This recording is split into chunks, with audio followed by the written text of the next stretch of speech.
calm down, calm down, calm down. There's nothing to be sad about. There's nothing to be mad about. And for you other niggas, there's nothing to celebrate. We'll be fine. Calm down.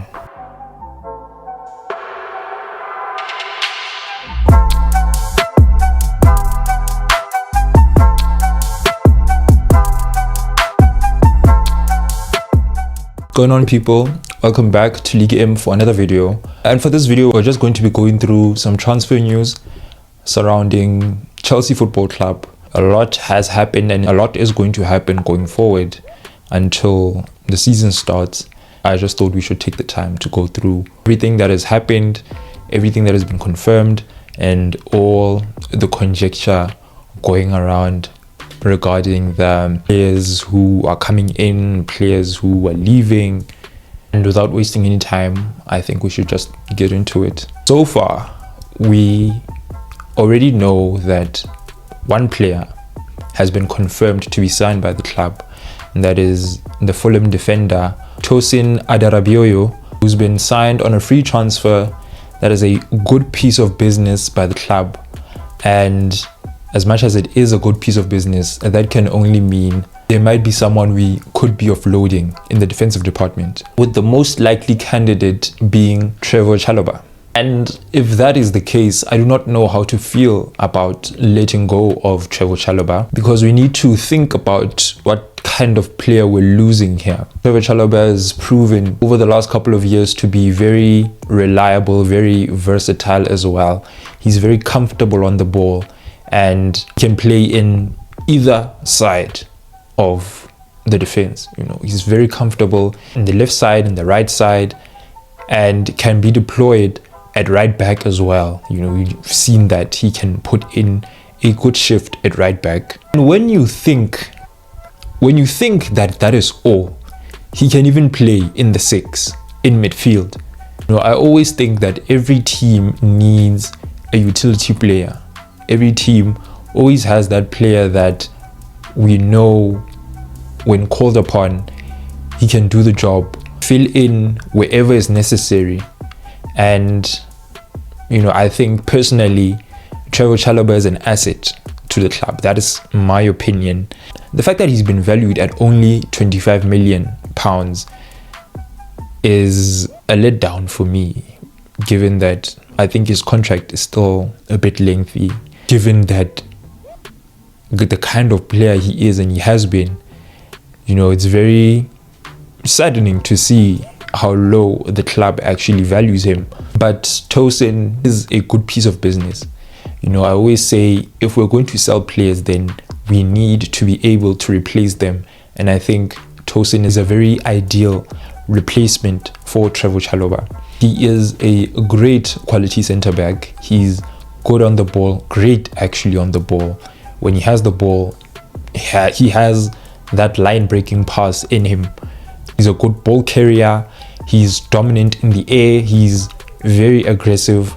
And at 26 years of age, he has good experience. So overall, I'm not too mad at this signing. I think he can come in and actually not even fight for a place, take his place in our defense. Trevoh Chalobah is leaving, then, you know, I'm gutted as a Chelsea fan. But at the same time, I'm very excited to see what Tosin is going to bring to the club. Now, in other transfer news, it has been recently reported that Chelsea has missed out on acquiring the services of Crystal Palace right winger Michael Olise. This is a player that we've been linked with for the previous 2 seasons, and it looked like this time around especially that we're going to get the deal done. But the reports are stating that, you know, some financial demands were not met, and in turn, not to say that the transfer talks broke down, someone else just came in for him and, you know, offered what I guess the player had wanted, and he's going to opt to sign for the other club, that other club being Bayern Munich. And to be honest, I'm not too mad. I think given the magnitude of Bayern Munich, the fact that, it's Bayern Munich at the end of the day. So there's really nothing to be mad at. That's the first thing. The second thing is, I really don't think this was a signing that we needed to make. Don't get me wrong. I think it would have been a great signing. Michael Olise is a great player, and I think he would have come in and already claimed a spot. And I think he's the kind of player that would, elevate our team, elevate our attack. But at the same time, we sort of have 3 other players playing in his position. So why were we making the signing in the first place?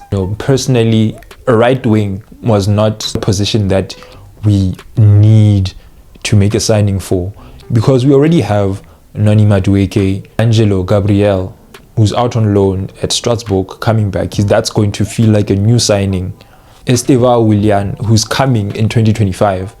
It was going to be murky. If we added Olise to that equation, that would mean we have 4 players playing in one position. Do you understand? It doesn't balance. So personally, I wouldn't have been mad if we made the signing. Olise is a great player. But when you think about the other players now, okay, Olise was going to be in direct competition with Madueke, sharp. And then what about the other 2 guys? What's going to happen with them? You understand? And I think the reason why Chelsea opted to back out of this signing was because of, it's not a high priority position, because we already have players playing in that position. And personally, I think Madueke is ready to step up and make the position his own. And the others are just going to provide strength in depth and maybe be competition for Madueke as well.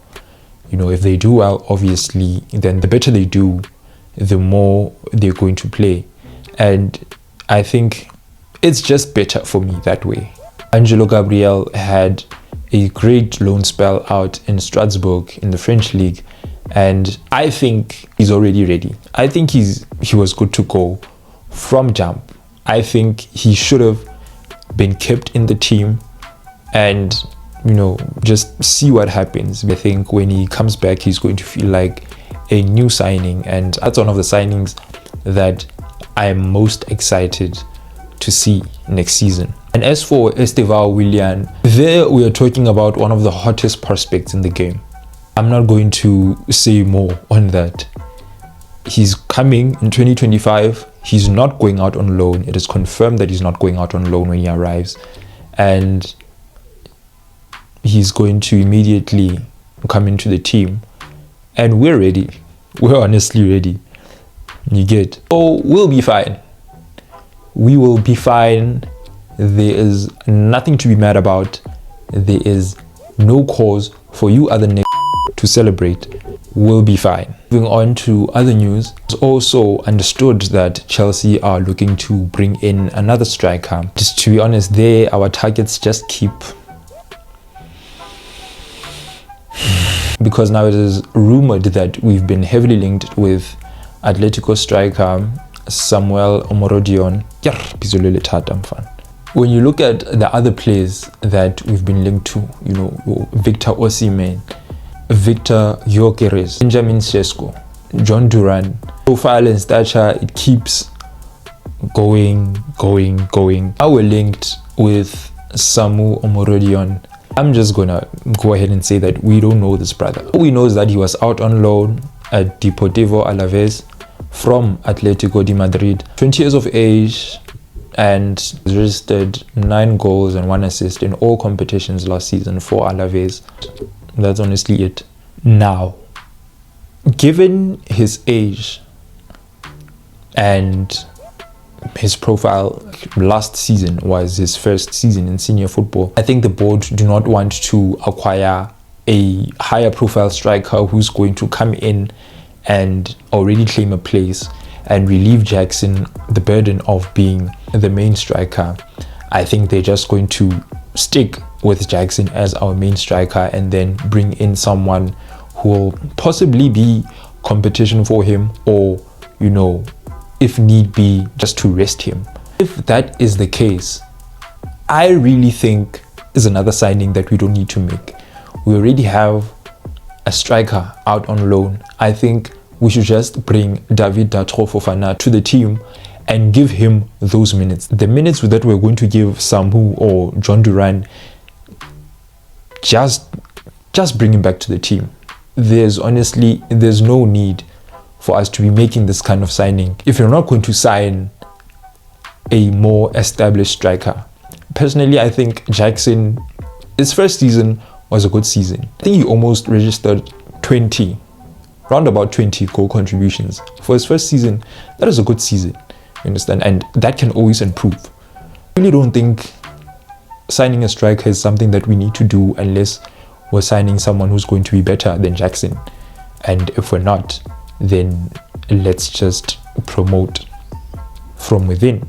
We already have players in our books who can come in and play second fiddle if they're playing second fiddle, provide competition if they do that, or rest the main striker.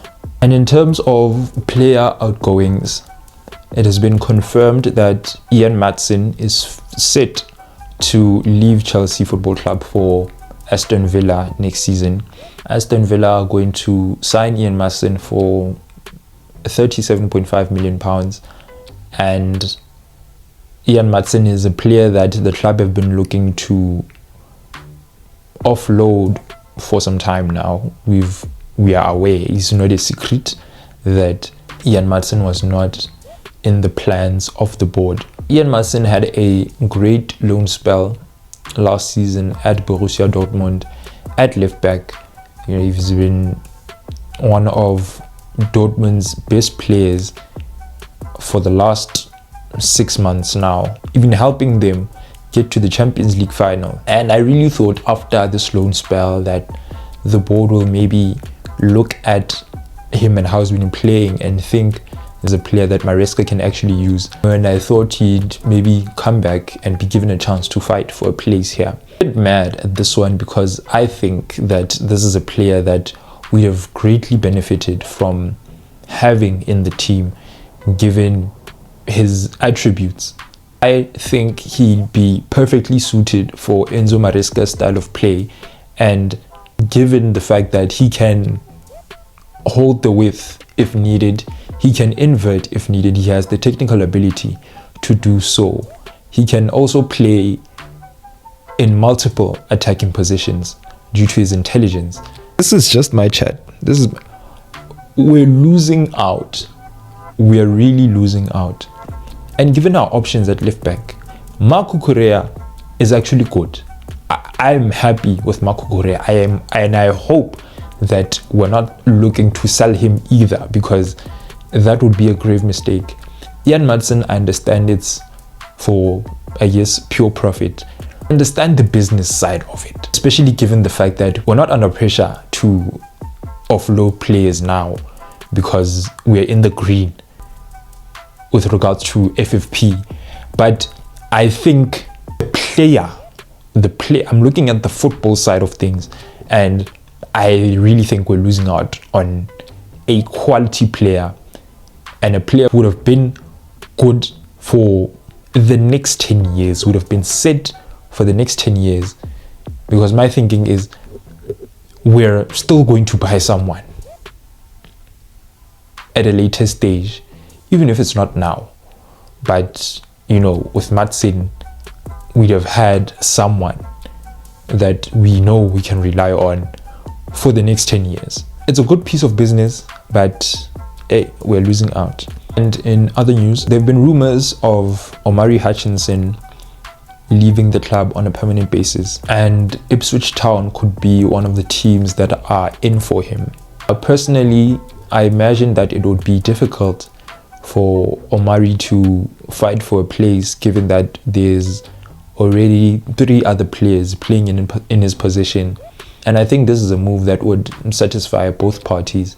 At the end of the day, he has to think about his ambitions as well in his career, what he wants to achieve.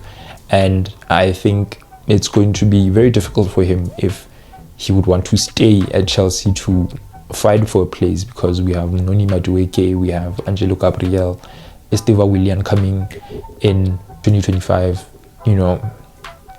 So yeah, it's going to be tough. And personally, I think it would do him some good to move away and start afresh and flourish elsewhere.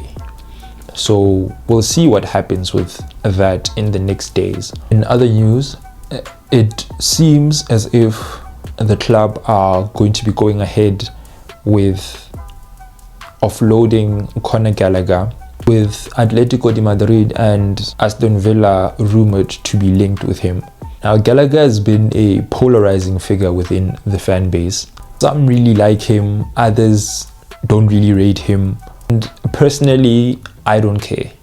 Like, I appreciate his game and what he brings to the team. I think he can still play in this team given that there are certain conditions as well.